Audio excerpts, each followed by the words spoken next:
Hi guys, once again welcome back to Nihal perspective. എനിക്കറിയാം നാളെ result വരാൻ വേണ്ടി പോവുകയാണ്.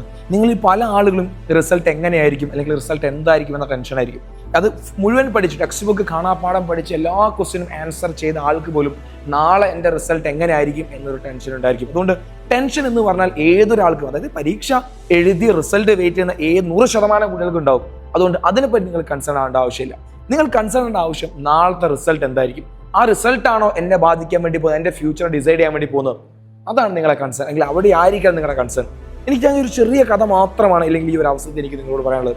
കാരണം നാളെ നിങ്ങൾ SSLC റിസൾട്ട് വെയിറ്റ് ചെയ്യുന്ന ആളുകളാണ്. നാളെ 3 മണിയാകുമ്പോൾ നിങ്ങൾ ഒരു വർഷക്കാലം പഠിച്ച് നിങ്ങൾ വളരെ എന്താ പറയുക, നമ്മുടെ സന്തോഷങ്ങളൊക്കെ മാറ്റിവെച്ച് ഒരൊറ്റ ശ്രദ്ധയിൽ ഒരൊറ്റ കോൺസെൻട്രേഷനിൽ ഇരുന്ന് പഠിച്ച് എനിക്ക് എൻ്റെ 10ാം ക്ലാസ്സിൽ ഫുൾ A+ നേടണം എന്ന് ആഗ്രഹിച്ച് പരീക്ഷ ചെയ്ത കുട്ടികളുണ്ട്. എന്നാൽ പല പ്രതിസന്ധികൾക്കിടയിലും പരീക്ഷ ചെയ്ത ആളുകളുണ്ട്.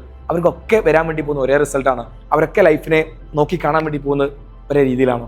അല്ല, അവിടെ ചില വ്യത്യാസങ്ങൾ വരാനുണ്ട്. ഞാൻ ചെറിയൊരു കഥ പറയാൻ വേണ്ടി പോവാം. ആ കഥ ഇങ്ങനെയാണ്. നിങ്ങളെപ്പോലൊരു വിദ്യാർത്ഥി, പണ്ട് 10ാം ക്ലാസ്സിൽ തോറ്റൊരു വിദ്യാർത്ഥി, തൻ്റെ സുഹൃത്തുക്കളൊക്കെ 10ാം ക്ലാസ് കഴിഞ്ഞ് ഹയർ സ്റ്റഡീസിന് വേണ്ടി സ്കൂളിലേക്ക് പോകുന്നത് വളരെ എന്താ പറയുക നോക്കിയിരുന്നൊരു വിദ്യാർത്ഥി. ആ വിദ്യാർത്ഥി അവൻ പോയത് സ്കൂളിലേക്കല്ല, കെട്ടിട പണിക്കാൻ അവൻ പോയത്.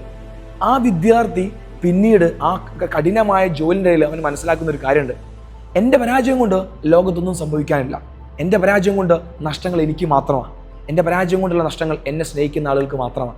ഈ തോട്ടിൽ നിന്നും അവൻ വീണ്ടും പഠിക്കാൻ ആരംഭിക്കുക. അവൻ്റെ SSLC പരീക്ഷ അവൻ വീണ്ടും തയ്യാറാക്കി, വീണ്ടും എഴുതി, അവൻ മാർക്ക് വാങ്ങി. അവൻ +2 പരീക്ഷ ജോലി ചെയ്തുകൊണ്ട് +2 പരീക്ഷ എഴുതി, ഡിഗ്രിക്ക് അവൻ പഠിച്ചു. അവസാനം നമ്മളെല്ലാവരും ആഗ്രഹിക്കുന്ന IPS എന്ന് പറയുന്ന ഉന്നത പദവിയിലേക്ക് വരെ ആ വിദ്യാർത്ഥിക്ക് എത്താൻ സാധിച്ചു. ആ വിദ്യാർത്ഥി ആര് എന്നാണ് നിങ്ങളുടെ സംശയമെങ്കിൽ അത് മറ്റാരുമല്ല, നിങ്ങൾക്ക് എല്ലാവരുടെയും പ്രിയപ്പെട്ട, അല്ലെങ്കിൽ കേരളത്തിലെ വിദ്യാർത്ഥികൾ പോലീസ് സംവിധാനത്തെ വളരെ എന്താ പറയുക, നമുക്കൊക്കെ പണ്ട് പോലീസിനെ പറ്റി കേൾക്കുമ്പോൾ പേടിയായിരുന്നു. ആ പോലീസ് എന്ന ഒരു സംവിധാനത്തെ വിദ്യാർത്ഥികൾക്കിടയിൽ ഏറ്റവും അവർക്ക് ഇഷ്ടമുള്ള ഒരാളാക്കി മാറ്റിയ SPC എന്ന് പറയുന്ന വലിയൊരു വിപ്ലവകരമായ തുടക്കത്തിന് കേരളത്തിൽ ആരംഭം കുറിച്ച ശ്രീ വിജയൻ IPS സാറാണ്. അദ്ദേഹത്തെ പോലെ അല്ലെങ്കിൽ അദ്ദേഹത്തിൻ്റെ ജീവിതം നമ്മളോട് പറയുന്ന ഒരു കാര്യമുണ്ട്, ഒന്നിൻ്റെയും അവസാനമല്ല. അതാണ് നമ്മളോട്, ഒന്നിൻ്റെയും അവസാനമല്ല, എല്ലാം ഓരോ തുടക്കങ്ങളാണ്. നമ്മൾ ചിലപ്പോൾ ഒരു SSLCൻ്റെ ഒരു റിസൾട്ടിലൂടെ കഴിയാമെന്ന് വിചാരിക്കുക. അത് നമ്മുടെ ലൈഫിൻ്റെ ഒരു ചാപ്റ്റർ കഴിയുന്നു എന്ന് മാത്രം. പുതിയ ചാപ്റ്റേഴ്സായി നമ്മൾ മുന്നോട്ട് പോകും. ചില ആളുകൾക്ക് ഈ ചാപ്റ്റർ വളരെ ഈസി ചാപ്റ്റർ ആയിരിക്കും, ചില ആളുകൾക്ക് കുറച്ച് ടഫായിരിക്കും. ബട്ട് വരാനിരിക്കുന്ന ചാപ്റ്റേഴ്സ്, നമ്മളെ കാത്തിരിക്കുന്ന, നമ്മളെ ഇഷ്ടത്തോട് അല്ലെങ്കിൽ നമുക്ക് ഒരുപാട് സന്തോഷം നൽകുന്ന ഒരുപാട് ചാപ്റ്റേഴ്സ് ഇനി നമ്മുടെ മുന്നിൽ വരാനുണ്ട്. അല്ലെങ്കിൽ നമുക്ക് സങ്കടം തരുന്ന ചാപ്റ്റേഴ്സ് ആയിരിക്കും ചിലപ്പോൾ ഇനി വരാണ്ടായിരിക്കാം. ഇതൊക്കെ ലൈഫിൽ നമ്മൾ നേരിടാറുണ്ട്. സോ അദ്ദേഹം നൽകുന്ന അല്ലെങ്കിൽ അദ്ദേഹത്തിൻ്റെ ജീവിതം നമുക്ക് നൽകുന്നൊരു ആ സന്ദേശമുണ്ട്, ഒന്നിൻ്റെ അവസാനമല്ല.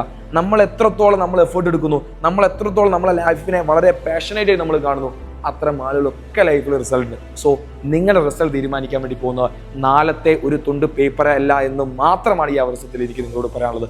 സോ നാളത്തെ റിസൾട്ട് എന്തുമായിക്കോട്ടെ, പോസിറ്റീവായിട്ട് അടിപൊളിയായിട്ട് നിങ്ങൾ അതിനെ നേരിടാം. സോ ഞാൻ പറഞ്ഞു, വീണ്ടും ഓർമ്മിക്കുകയാണ്, ശ്രീ വിജയൻ IPS. അദ്ദേഹത്തിൻ്റെ ഒരുപാട് ഡോക്യുമെൻറ്റ്സ്, വീഡിയോസൊക്കെ നിങ്ങൾക്ക് യൂട്യൂബിൽ സെർച്ച് ചെയ്ത് കാണാം. വളരെ സാധാരണക്കാരായ ഒരു അച്ഛൻ്റെയും മകൻ്റെയും, കൂലിപ്പണിക്ക് പോകുന്ന അച്ഛൻ്റെയും അമ്മയുടെയും മകനായി ജനിച്ച അദ്ദേഹം ഇന്ന് കേരളത്തിലെ ഏറ്റവും പറയപ്പെട്ട എണ്ണപ്പെട്ട ആളുകൾക്കില്ലേ അദ്ദേഹം എത്തിയിട്ടുണ്ടെങ്കിൽ ഒരൊറ്റ വിഷയമാണ്, അദ്ദേഹത്തിൻ്റെ മൈൻഡ് സെറ്റാണ്, അദ്ദേഹത്തിൻ്റെ വിഷനാണ്, ജീവിതത്തോടുള്ള അദ്ദേഹത്തിൻ്റെ വാശിയാണ്. ഇതാണ് നമുക്ക് വേണ്ടത്. ആർക്കെങ്കിലും എന്തെങ്കിലും മാർക്ക് കുറഞ്ഞു പോയിട്ടുണ്ടെങ്കിൽ എൻ്റെ അടുത്ത ലെവലിൽ ഞാനത് നേടിയെടുക്കും. കൂടിയ ആളുകൾക്ക് അതിൽ അഹങ്കരിക്കല്ല വേണ്ടത്, ഇനിയും എൻ്റെ ജൈത്രയാത്ര തുടരും എന്നൊരു ആ വിഷനിലേക്ക്, എന്നൊരു മൈൻഡ് സെറ്റിലേക്ക് നിങ്ങളുടെ ചിന്തയും നിങ്ങളുടെ പ്രവൃത്തിയും മാറ്റിക്കൊണ്ടുപോവുക. And so whatever it is, നിങ്ങൾ നാളെ ആഗ്രഹിക്കുന്ന കാര്യം, that will be this, you are 1 step closer on your dreams. നിങ്ങളുടെ സ്വപ്നത്തിലേക്ക് ഇങ്ങനെ അടുത്തടുത്ത് പോയിക്കൊണ്ടിരിക്കുക.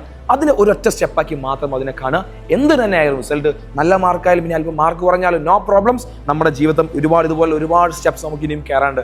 അതിൻ്റെ ആദ്യപടി മാത്രമാണ്. It's just a beginning. So എല്ലാവർക്കും all the very best. And നിങ്ങളുടെ എന്തെങ്കിലും കൺസേൺ നിങ്ങൾ താഴെ കമൻറ്റ് ചെയ്തോ, നിങ്ങളുടെ ഫ്രണ്ട്സിന് വീഡിയോ ഷെയർ ചെയ്ത് കൊടുക്കുക. ആദ്യമായി നിഹാൽ പെർസ്പെക്റ്റീവ് ചാനൽ കാണുകയാണെങ്കിൽ നിങ്ങൾ സബ്സ്ക്രൈബ് ചെയ്യുക.